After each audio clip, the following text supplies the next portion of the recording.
Is your VW Atlas dropping your Apple CarPlay connection mid-drive, leaving you without maps or music? Statistics show that 80% of infotainment disconnects are actually caused by damaged data cables.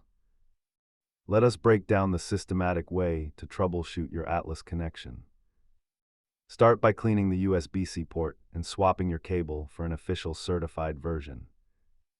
If the hardware is fine, dive into your iPhone settings to reset the Bluetooth pairing and update your software.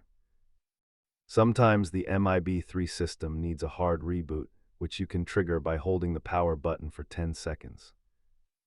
Most fixes are easy DIY tasks, but if the issue persists, you might have a deeper wiring fault requiring a dealer.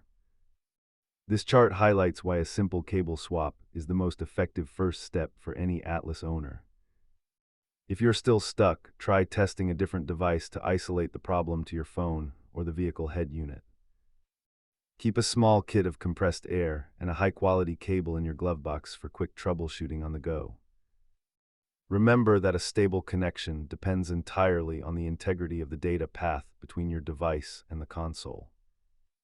Follow these steps to restore your CarPlay and subscribe for more VW Atlas maintenance tips.